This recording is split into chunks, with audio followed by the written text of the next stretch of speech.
हरे कृष्णा, जय लक्ष्मी नारायण। साल भर में कुछ खास पूर्णिमा ऐसी होती हैं जिन्हें बहुत ही शुभ और लाभदायक माना जाता है और इन्हीं में से एक है अश्विन महीने की शुक्ल पक्ष में पड़ने वाली शरद पूर्णिमा। सुख समृद्धि और धनदायक पूर्णिमा मानी जाने वाली शरद पूर्णिमा के दिन आकाश से अमृत वर्षा तो होती ही है। अगर आप इस दिन विधि विधान से पूजा अर्चना करें तो माँ लक्ष्मी जी की भी विशेष कृपा आपके ऊपर बरसती है। इस बार पूर्णिमा तिथि प्रारंभ होगी 16 अक्टूबर बुधवार की रात्रि 8:41 से और समाप्त होगी 17 अक्टूबर गुरुवार को शाम को 4:56 पर। पूर्णिमा तिथि क्योंकि बुधवार को रात्रि से प्रारंभ हो रही है तो इसलिए पूर्णिमा का व्रत 16 अक्टूबर को नहीं रखा जाएगा और पूर्णिमा का व्रत या स्नान दान आप 17 अक्टूबर गुरुवार के दिन करेंगे। कार्तिक स्नान भी इस बार 17 अक्टूबर गुरुवार के दिन से ही प्रारंभ होगा। अब ऐसे में खीर बनाकर किस दिन रखें और इस बारे में आपके मन में असमंजस होगा तो देखिए 16 अक्टूबर को रात्रि में पूर्णिमा तिथि विद्वान रहेगी तो ऐसे में जो खीर बनाकर रखी जाती है उसे आप 16 अक्टूबर को भी रख सकते हैं और इसके अलावा आप 17 अक्टूबर को भी रात्रि में चंद्रमा की रोशनी में खीर बना करके रख सकते हैं। क्योंकि 17 अक्टूबर को पूर्णिमा तिथि चंद्रोदय से पहले ही समाप्त हो रही है तो ऐसे में आपके मन में है भी प्रश्न होगा कि इस तिथि पर चंद्रमा की रोशनी में खीर रखनी चाहिए नहीं, तो आप बिल्कुल रख सकते हैं। लेकिन 16 अक्टूबर की रात्रि को यदि आप खीर बनाकर रखते हैं तो उसका प्रसाद रूप अगले दिन सेवन करते हैं, यानी व्रत रहने वाले सेवन नहीं कर पाएंगे तो इससे आपको विशेष लाभ नहीं होगा। तो आपको क्या करना है, पूर्णिमा का अगर आप व्रत रख रहे हैं तो फिर पूर्णिमा के दिन आप एक दिन पहले बनाई हुई खीर का सेवन कैसे करेंगे, क्योंकि किसी भी व्रत में अन्न ग्रहण नहीं किया जाता है।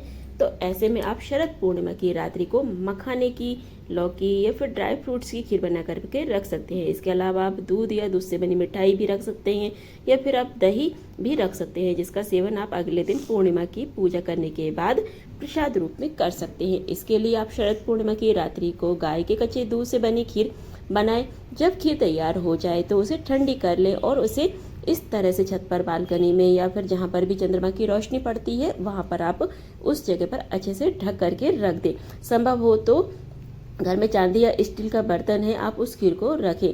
ढकना आपको छलनी से है ताकि उसमें कोई कीड़े मकोड़े भी न गिरे या तो फिर आपको वहीं बैठना पड़ेगा, तो इसलिए आप छलनी से कुछ से ढक दें।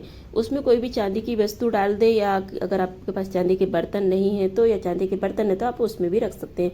अगले दिन आप इसे ग्रहण कर लेंगे। रात भर रखना संभव ना हो तो आप आधा घंटा या 1 घंटा भी चंद्रमा की रोशनी में इस खीर को रख सकते हैं। चंद्रमा की रोशनी में रखी हुई इस खीर को ग्रहण करने से अनेक असाध्य रोगों से कुछ ही दिनों में मुक्ति मिल जाती है। 17 अक्टूबर गुरुवार को सूर्योदय होगा सुबह 6:28 पर और सूर्यास्त होगा शाम को 5:55 पर। ब्रह्म मुहूर्त सुबह 4:52 से लेकर के 5:40 तक रहेगा और अमृत काल दोपहर में 2:14 से लेकर 3:38 तक रहेगा और राहु काल दोपहर में 1:30 बजे से लेकर 3 बजे तक रहेगा।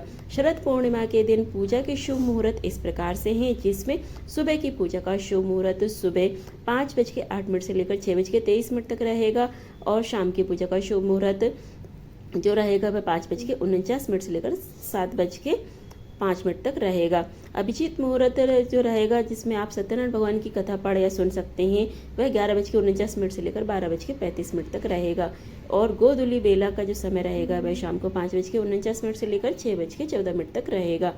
इस दिन चंद्रोदय जो होगा वह शाम को 5:52 पर है। तो शरद पूर्णिमा के दिन आप चंद्र देवता की पूजा इस समय कर सकते हैं और इसके बाद आप अपने व्रत का पालना भी कर सकते हैं। अब जानिए कि शरद पूर्णिमा के दिन आपको पूजा किस प्रकार से करनी चाहिए।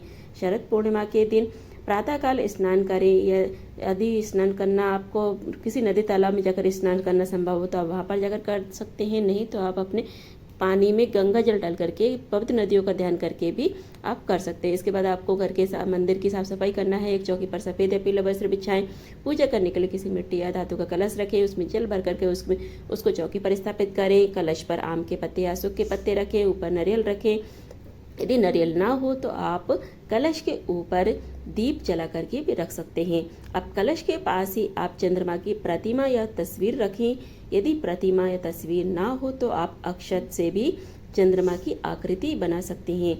अब अक्षत का आसन दे करके उस पर भगवान गणेश जी की और फिर माता लक्ष्मी जी की भी प्रतिमा या तस्वीर स्थापित करना चाहिए, क्योंकि शरद पूर्णिमा की रात्रि को माँ लक्ष्मी जी धरती पर विचरण करती हैं। ऐसे में आज के दिन माँ लक्ष्मी जी की और साथ ही भगवान कृष्ण की भी पूजा की जाती है, क्योंकि शरद पूर्णिमा की रात्रि को ही भगवान श्री कृष्ण ने गोपियों के संग रास रचाया था। इसलिए आज के दिन आप सच्चे मन से भगवान श्री कृष्ण या भगवान श्री कृष्ण के बाल स्वरूप की भी पूजन कर सकते हैं। महालक्ष्मी जी के मंत्रों का उच्चारण करें, जैसे ओम श्री महालक्ष्मी नमः। इस तरह से धूप दीप जला करके सभी देवी देवताओं का पूजन करें, व्रत की कथा पढ़े सुने, सबसे अंत में कपूर जला करके आरती करें और क्षमा याचना करें। भोग अंत में लगाया जाता है। सुबह की पूजा में आप दूध से बनी मिठाइयों का, फलों का, पंचामृत का भोग लगा सकते हैं। दिन भर उपवास रखें। जो लोग सत्यनारायण भगवान का व्रत रखते हो, कथा पढ़ते हैं या सुनते हो, उन्हें दोपहर को अभिजीत मुहूर्त के समय कथा पढ़नी या सुननी चाहिए। फिर शाम को चंद्रोदय से पहले एक बार फिर से स्नान करके साफ स्वच्छ वस्त्र धारण करें। फिर शाम की पूजा की तैयारी करें। शाम के समय भी आपको विधि विधान से पूजा करनी होती है। शाम को स्नान करने के बाद आप खीर बनाएं। खीर आप गुड़ की या गाय के कच्चे दूध से बना सकते हैं। इसके अलावा आप ड्राई फ्रूट्स की या फिर लौकी की या मखाने की खीर भी बना सकते हैं। क्योंकि शाम की पूजा में चंद्र देवता की भी पूजा की जाती है, इसलिए एक लोटे में जल भर करके और एक गिलास में गेहूं भर करके रखें। चंद्रमा को अर्घ्य देने वाले जल के लोटे में शक्कर, बतासा, सफेद पुष्प डालें और सबसे पहले आप यदि हो सके तो इस समय भी व्रत की कथा पढ़े या सुने। चंद्रोदय हो जाने पर आप चंद्र देवता के मंत्र का यानी ओम सोम सोमाय नमः, ओम शह चंद्रमाशे नमः, इस मंत्र का जाप करते हुए जल के लोटे से चंद्र देवता को अर्घ्य दें। और जो खीर आपने बनाई है उसका भोग आपको इस दिन सबसे पहले माता लक्ष्मी जी को अर्पित करना चाहिए और उसके बाद चंद्र देवता की पूजा करते समय चंद्र देवता को भी भोग के स्वरूप में अर्पित करनी चाहिए। पूजा करते समय मंदिर में कुछ दक्षिणा, फल या मिठाई रखें, जिसका दान आप या तो पूर्णिमा के दिन या फिर अगले दिन भी कर सकते हैं।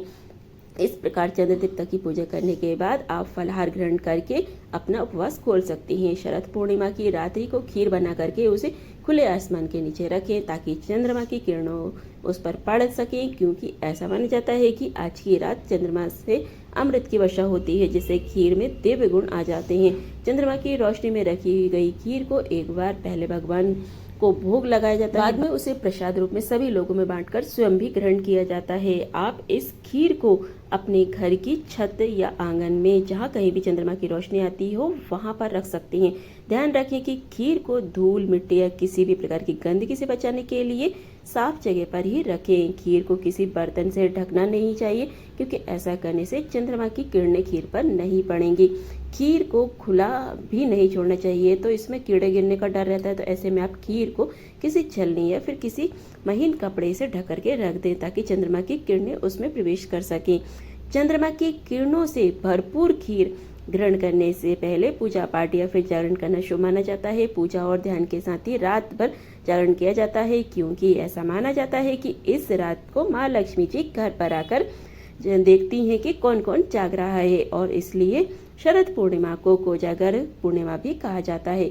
जो भक्त चाहते हैं उनके घर में सुख समृद्धि के साथ ही पूरे वर्ष भर महालक्ष्मी जी का स्थायी वास बना रहे, उन्हें आज के दिन इसी विधान के साथ शरद पूर्णिमा की पूजा करनी चाहिए। पूजन सामग्री का विसर्जन आपको अगले दिन यानी पूर्णिमा तिथि के अगले दिन कर देना चाहिए।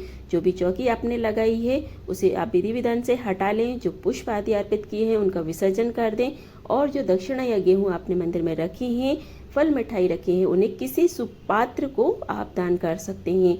ये थी आज की पूर्णिमा की, शरद पूर्णिमा की पूजा विधि के बारे में। आने वाली वीडियो देखना बिल्कुल ना भूलें, जिसमें आपको शरद पूर्णिमा की व्रत कथा सुनने को मिलेगी। साथ ही सत्यनारायण भगवान की कथा भी आपको हमारे चैनल पर सुनने को मिलेगी। तो इसके लिए आपको कुछ भी नहीं करना है, चैनल को सब्सक्राइब करके बेल आइकन को प्रेस कर देना है। इससे क्या होता है कि आने वाली वीडियो को नोटिफिकेशन आपको सबसे पहले मिल जाता है। चलिए फिर मिलते हैं अगली वीडियो में अगले उपाय, अगली जानकारी और अगली कथा के साथ। जय लक्ष्मी नारायण। हरे कृष्णा भक्तों।